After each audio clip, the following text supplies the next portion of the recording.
Hey everybody, Jake here from Clinetimephotography, and welcome back to the garage. So, our 2018 4Runner. It's been a learning curve for me, to say the least, as you can see here. We're going to be talking about a few things here today. Some things I learned specifically with the suspension, and I say it's been a learning curve because the suspension is different than the Ford setup. I mean, the Ford was set up with as you guys know, it has a torsion bar with a smooth body shock. We are now dealing with a coilover style suspension system, so a little bit different, especially when it comes to changing things, aftermarket parts, and all that stuff. But we're going to go over basically 5-6 different things or so, a few different things that I want you guys to know, unfortunately, and hopefully you guys are watching this video before you start making any of these changes, specifically with your front suspension, that I learned the hard way, and hopefully you guys will watch this and learn this before you guys start kind of going on this path.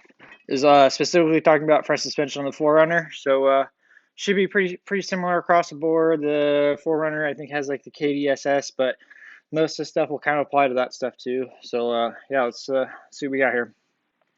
All right, so the first thing when I figured out when I was installing the foxshocks on the 4Runner is, and I mentioned this in my install video, but I want to mention it again because I know a lot of people probably don't know about it, is you need a different bolt for installing that goes to your lower control arm.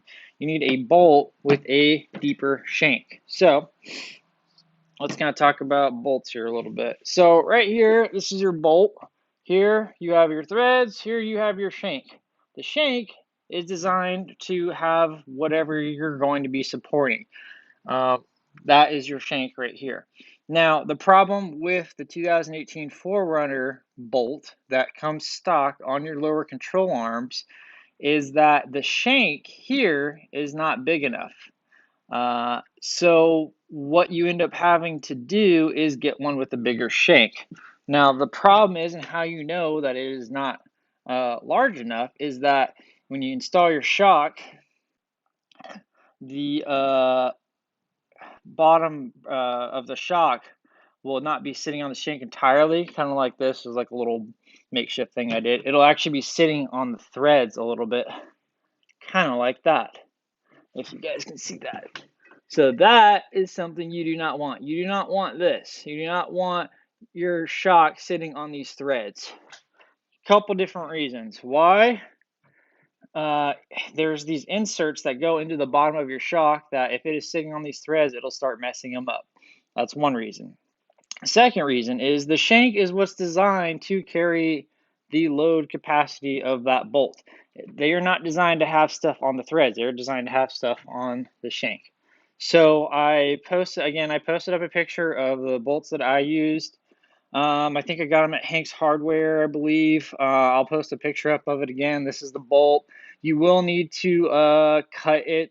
I forget exactly what size, but before you start this process and start putting your shocks in and everything like that, make sure you get at least a couple of those. I always get 3 just in case I have extra.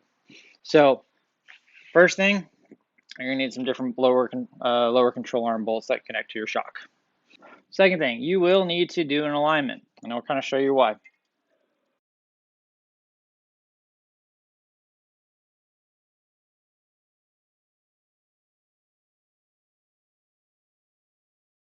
So your shocks, see how they're kind of in a little bit like that? So when you install these shocks, so picture your 4Runner or whatever you're installing on is kind of like this, right? Now, when you install these shocks, what they are going to do is in fact push your tires down a little bit more. So they are actually going to be kind of more like that. So what does this change? This changes the dynamics of your suspension. So now, if anything, we are a little bit toe in. So you'll probably see right after you're done installing these is that your tires will actually be kind of positioned a little bit like this, if that makes sense. So hence, you need to do an alignment.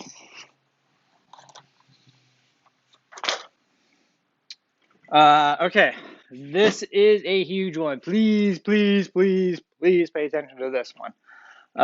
Number 3, if you do remote reservoirs, you will need to do different upper control arms. Otherwise, your hoses will get cut by your stock upper control arms. Ask me how I know this.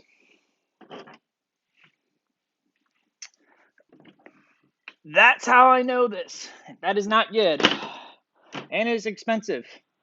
Gosh, this was a fun couple of days. For one, don't just, if you can't get upper control arms. But let me kind of show you what happens. So this is your upper control arm. These are my stock ones. Your hose sits kind of like this. I think this is the driver's side. So the problem is your hose comes down, and I can't bend this hose because it's really strong, but eventually the problem is your hose comes off like this, and then as you're cycling your suspension, it's doing this and rubbing on your nice, wonderful hose that goes to your $2,000 pair of shocks. So the problem is there's no gap in between here. Between here and the hose, it's literally like this. There's hardly any gap at all.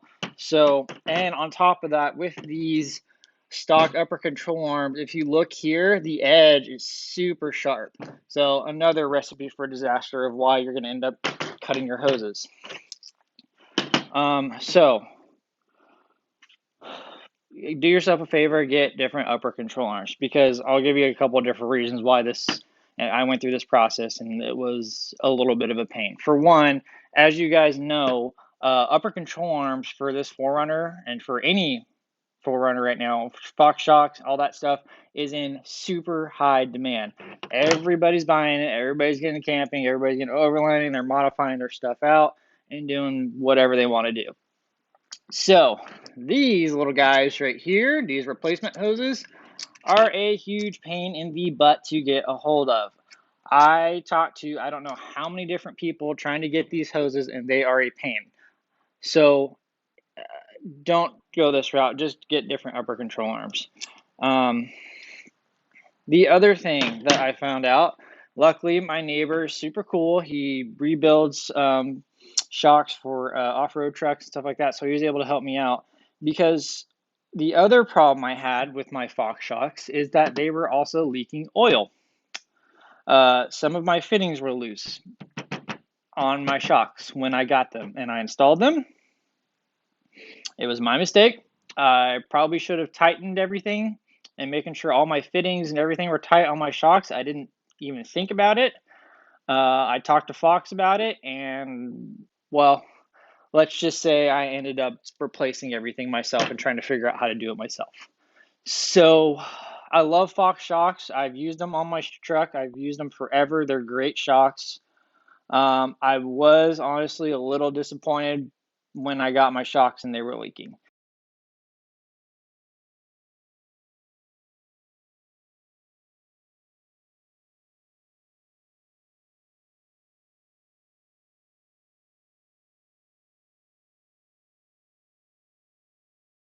You know, that is what it is.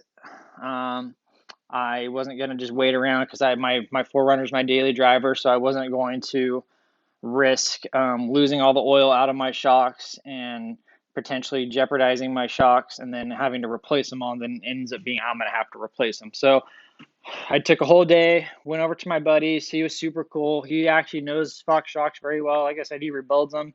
So we broke them down, uh, checked them out. Everything looked good. We just had to put fluid in them. But just so you guys know, you can't just like take these things apart and put fluid in them and then top them off and fill them back up.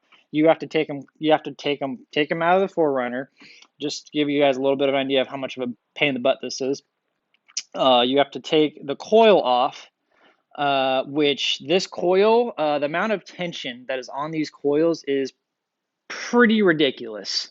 Even the guy that does this, and he's pretty good at it, said there's a lot of tension on this coil. So that's kind of something else to keep in mind. And he's got all the proper tools to do it and everything like that. So it's a little bit of a sketchy process, especially if it's your first time doing it, which it was for me. But you got to do that. You have to top off fill it up with fluid. There's a specific way you got to do that, and then at the end of the day, you have to fill them up with is it hydrogen or nitrogen? One of those two. I don't remember. But anyway, I think pretty sure it's hydrogen. Yeah, pretty sure it's hydrogen. And it has something to do with the condensation. That's why they do the hydrogen. I'm pretty sure it's hydrogen. Don't quote me on that. I'm not an expert. But anyway, it is a process. So do yourself a favor. Do not make it so you have to go this, because we had to pull them apart to replace these hoses anyway, so we had to do all that as well. So get different upper control arms. Here's the thing I will probably say though, is if you did do coilovers without the remote reservoirs, I probably would have been fine. I probably could have ran the stock upper control arms, but if you're running the hoses and everything like that, I know for a fact you would definitely need to be able to do that. So if you're running if you're running just like a coilover with no hoses, reservoirs, or anything like that, you would probably be okay. I personally, after kind of learning the dynamics of the suspension and everything like that, would probably still get different upper control arms anyway, because the newer ones, what they do is they bring a large hoop out and wrap it around, and they kind of give you more space. So that way, when this is coming down, it's not coming, because you'd be surprised at how much these cycle up and down. It's not getting quite as close to your upper control, or not your upper control arm, to your coilover. So that's something else to think about. They basically bring this whole system out a little bit. So that's that. And of course, because I got upper control arms after all this, I had to go do another alignment, because new upper control arms, you're going to have to install them, and then your alignment's going to be all, so I had to pay for 2 alignments. So another reason why you definitely want to do different upper control arms. Okay, so coming up to the next thing, placement of the reservoirs. So I was very skeptical installing the reservoirs for the foxshocks on my 4Runner. I wasn't really sure if they were in the right position, if this is how they were supposed to look, this, that, and the other.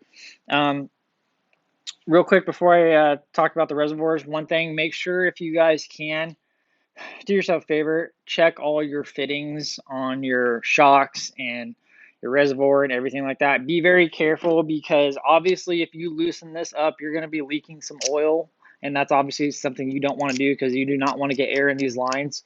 So, but make sure all your fittings and everything on these things are tight, because the last thing you want to do is get that shock in there, because some of the fittings, the only way that you're going to be able to tighten them is if that shock is out of the 4Runner. So do yourself a favor, check all your fittings. You got to figure they're making so many of these shocks and stuff a day.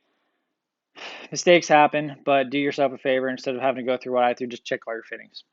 Remote placement of the remote reservoirs. So putting the reservoirs in, the way that, and I'll show you a picture right here. So the way that they are positioned, that elbow coming off the shock to the hose to the reservoir is sitting right over the position where it's on top of the frame.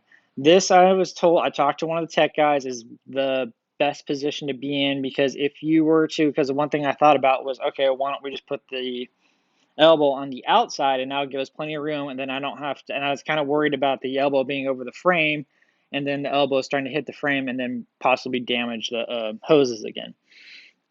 Well, we did some fitment. We checked out some fitment things. I actually did end up trying to position the elbow on the outside. That is a no-go. The tire came, I am not kidding you, within like that close, super, super close to the elbow and it coming outside. So I personally would not go that route. So we basically adjust the hoses, moved them around, put it back into what the factory position is. But in order to get these reservoirs in the right spot, and then also have the elbow sitting over the frame, because I wanted at least a little bit of a gap to where the fittings and elbows and everything on going into the reservoir weren't sitting on top of the frame because of vibration and movement and stuff like that. This is the part some of you are probably not going to like, but you're going to have to hear it. and I definitely did not enjoy doing it to my wonderful newer 2018 4Runner, is I had to take a hammer and smash in my, I'll show you kind of here, I had to smash in my fender a little bit in order to get that reservoir to kind of just fit up and basically come up a little bit more, so that way the elbow is clearing the frame with enough space. There on one side, there's no surface or indicators. I scraped away that rubber coating that's on there and then hammered it, and then was able to kind of get that reservoir up a little bit more, which worked out good. And then the other side, there is coincidentally, I don't know why, but there is this little bubble of metal, bevel or whatever you want to call it, that you have to hit in, that is just right in the perfect spot where it's preventing your reservoir on the passenger side from going up. So again, took a hammer, hit that in, and on that side I was able to get the reservoir kind of up a little bit more and then clear the frame and give me that little gap that I wanted. So that's something as well. And then the other thing you got to be careful too is when you're positioning your hoses, you want to make sure you're got a little bit of a gap between the elbow and the frame, which we talked about just now, how you can kind of make that better. Second thing is you want to make sure that this hose is not rubbing on the plate that holds your coilover. There is a corner plate, and I'll show you another picture of that comes down, and then that you don't want to make sure that the hose is rubbing on that either. And then the other thing is you also want to make sure your hose is not rubbing close to your actual coilover shock and sitting on the coils, because those coils, they don't move much, but they do move up and down. So if your shock hose, your remote reservoir hose is up against that coil, you do not want that. There's things that you can do to kind of mitigate it. Here, mine was rubbing a little bit, and I did not want to have to run the risk of going through and replacing one of these again. So I just took some simple, I think it was radiator hose or tubing or whatnot, and then I basically just covered it and then put some zip ties on it, and that will basically take the friction of the coilover rubbing on that hose versus on the actual shock hose. So that's that. And then the last thing. So this is the awesome part. So the reason why I did the front shock, because of the front shocks, is because they were too soft, and then we had that stink bug thing kind of going on. Let me get the old RC car here. So basically, the 4Runner was kind of like this. It was kind of like that. So I didn't like that. I didn't like my nose being down, and the shock sucked. So I was like, all right, well, let's upgrade the front shocks. Well, now my 4Runner is like this. We have that superior bro runner stance going on, like we're going over whoops 24/7. So the problem with that, which I figured out too, is now when I'm off-roading and your vehicle is like this all the time, it makes it harder to see what it is right here, versus when you are level, you can see that a little bit better, if that makes sense. Because right now I'm right here, I cannot see anything right here, especially when I'm going up and over a hill. I have to be basically almost on the downward side of the hill before I can even see anything that's going on right here.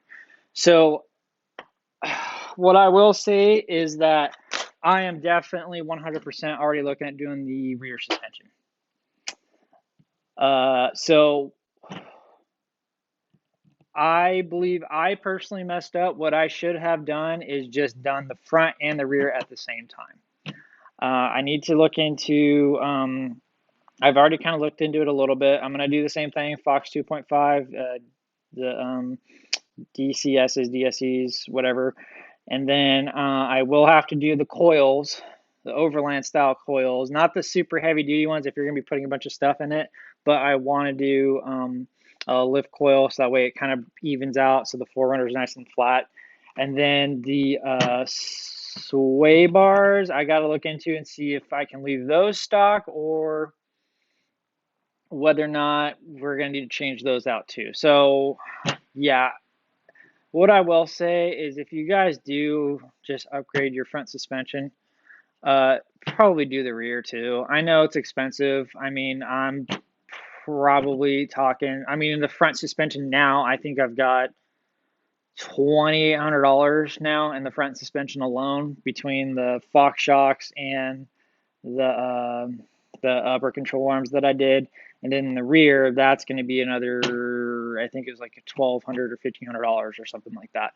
Um, but my philosophy has always been I'd rather overdo it the first time and make sure I'm good, as opposed to having to come back to it and change a bunch of stuff and buy new shocks and buy this and buy that. I'd rather just try and do it right the first time and overdo it. It's funny though, in this particular case, that did kind of just screw me over a little bit. First time that's happened, but that was on me for not doing my research. So yeah, I'm probably going to be doing the rears as well. Performance wise, so far, I've been liking the front shocks. They cycle great.